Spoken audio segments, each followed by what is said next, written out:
I'm Ashley Doucette, and this is my Capstone project. So what I wanted to answer through my Capstone project was how I could affect the lives of local refugees and just the way people view refugees in general.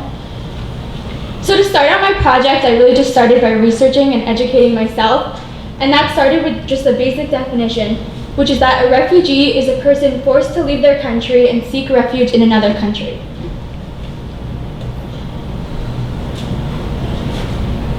So the possibilities of what refugees are escaping really vary a lot. Some of them include war and violence, which is like an example of what's happening in the Middle East now, natural disasters, persecution, environmental crisis, which is like droughts or lack of resources, poverty and unstable government, terrorism. Here are some pictures from Syria.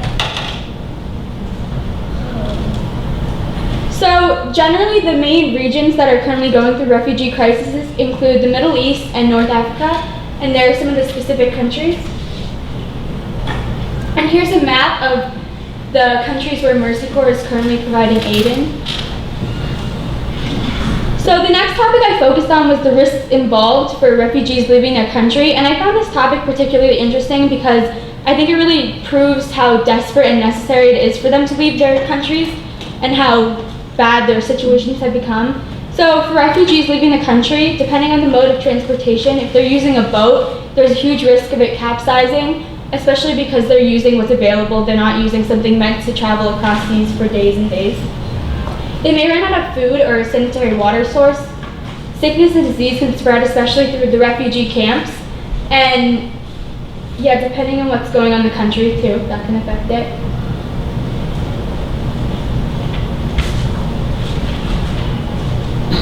So next, I just looked into the process of a refugee entering the country, and out of all the groups of people entering the US, the refugees actually have to go through the strictest background checks. So here are a few of the steps. First they register, then they take an assessment, then the US Government Refugee Support Center is going to review their application and begin the first background check. And at this point alone, less than 1% of all refugees are going to be eligible to enter the US. Then the U.S. government rechecks all the information that has already been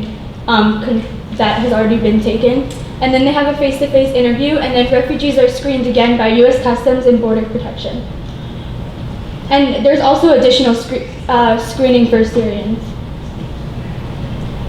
This is a quote from the UN Secretary General Antonio Guterres. "Refugees are not terrorists. They are often the first victims of terrorists." Another common misconception about refugees is how they're going to impact the economy and that they're going to have a negative impact on the economy. But this is completely false. Like, first of all, because they're coming in not large enough numbers to have a huge impact on it, and they're also going to be dispersed, there's no huge effects. But aside from that, they're also going to add to the consumer market, bring new skills and markets from their countries, fill vacant employment spots, and create new businesses. And this is just an example of someone I came across in my research who has had a big impact on the economy. If you guys have heard of Chobani Yogurt, he founded this organization and this company, and he came to the US as a refugee from Turkey. That's him. So the next topic I looked into is why refugees aren't always welcomed, because if you hear about it in the news, it's kind of a debate of like the amount we should be taking into our country and whether they're safe. And I think the main reason that they kind of have this bad image is just because our views are really distorted by what we're seeing in the media, and we see people causing harm, and it's easy to forget that a lot of times people coming to our country seeking refuge are the victims of these people. And then as a result of the initial fear, then more reasons that we shouldn't be accepted and are created.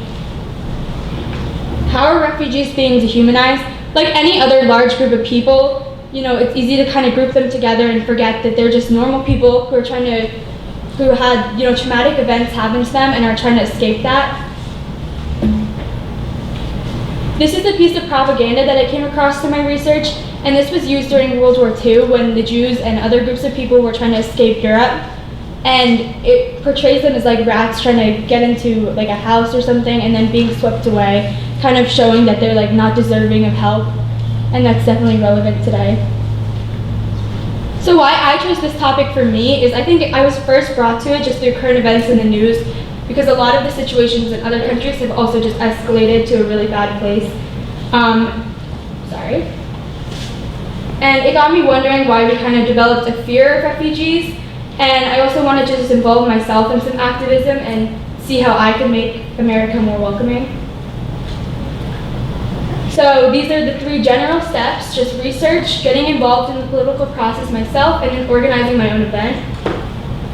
Step 1, I kind of shared most of my research with you. I also looked into some people's personal stories, and I definitely knew I had an interest in this, and then this step was kind of learning all the facts to it and learning some more specific stuff about it.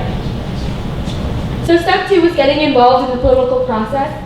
And for me, I wanted to take all the research that I had found and learned and put that into a letter that I could then give to my district representative, Rodney Frelinghuysen. Through the letter, I kind of put in a lot of the information I did learn, and also kind of explain what I think that he could be doing to make the U.S. more welcoming. Then I got to bring the letter to the office myself, which was really cool. I got to kind of hand it to a staff member and explain what was in it. Yeah.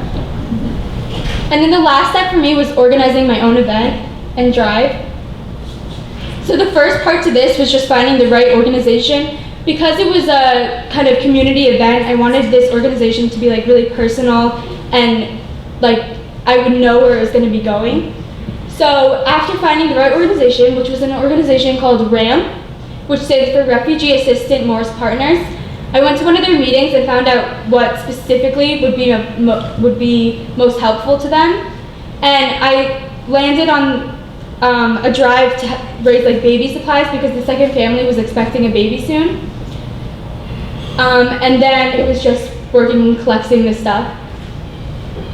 So what RAMP has done so far is they've moved 2 local families into neighborhoods, and then they've helped them adjust to the transition. From learning the language to finding jobs to helping making them financially stable. And I liked how personal it was. Like there was just like a room of a lot of people and they were all just talking about like the individual family members. It just felt really personal and specific to each family member. So yeah. And then I did the drive, that's like their logo. And those are some of the supplies that I've been collecting. So, what everyone can do to help, I mean, there's a lot. One of my steps, which was writing to a representative, that's definitely something everyone can do, calling or writing. They're really welcoming, that's like their job, they want to hear your concerns, and just learning about what they're doing now, how they can do more, and then discovering if there's any refugee families near you, maybe organizing a drive for them, or just donating to an organization working with refugees. So some of the things that didn't really work for me was just contacting people from large organizations and then having to wait for their responses. Also just making specific steps for myself and then finding the right organization. It was really helpful meeting with people in person because you didn't have to send emails back and forth, and it was a lot easier landing on an idea. So some of the things I learned through my project was how I would be able to make my voice heard in the future and just keep doing that. I definitely want to keep learning about this topic and exploring it more. I learned a lot about the misconceptions and generalizations made about refugees. I kind of learned how they've always been turned away from history and some of the best ways to make them more welcomed into my own community, as well as how to support a local refugee family.